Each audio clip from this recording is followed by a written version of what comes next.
Hello friends, ఇది anthurium మొక్కండి. చూడండి ఎంత బాగుందో. ఇది ఆర్ఏసి ఫ్యామిలీకి చెందిన మొక్క. ఈ ఫ్యామిలీలో ఇంకా మనకి చాలా మొక్కలు ఉన్నాయి. అగ్లోనిమా, పీస్ లిల్లీ అట్లాంటివన్నీ ఈ ఫ్యామిలీలోనే. వాటిలో అన్నిట్లో ఇట్లాంటి పువ్వులు ఉంటాయండి. ఇట్లాంటి పువ్వులు వాటిల్లో ప్రత్యేకంగా ఉంటాయి. అవన్నీ ఈ ఫ్యామిలీ కిందకే వస్తాయి.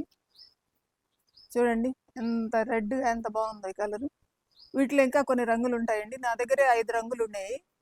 మెరూను, ఇంకా పింక్ మీద గీరలు, pink, light pink, dark pink, ఈ కలర్స్ అన్నీ ఉన్నాయండి నా దగ్గర. నేను యూఎస్ నుంచి వచ్చేసరికి అన్నీ పోయినాయి. ఒక పింక్ మాత్రం ఉంది, ఇంకా పువ్వులు రాలేదు. ఇది మాత్రం నేను నర్సరీ నుంచి తెచ్చాను. ఈ రెడ్ కూడా ఉండింది, అది కూడా పోయింది నా దగ్గర. మళ్ళీ దీన్ని తీసుకొచ్చానండి. చూడండి ఎంత అందంగా ఉందో. ఇది బాగుంది కదా. దీనికి ఎక్కువ ఎండ తట్టుకోలేదండి.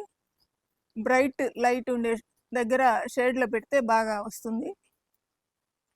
ఎక్కువ వాటర్ తడిగా ఉండాలి నేల, కానీ వాటర్ లాగా అవ్వకూడదు. అలా ఉంటే ఇది బాగా వస్తుంది. అదండి దీని సంగతి. యాంథోరియం.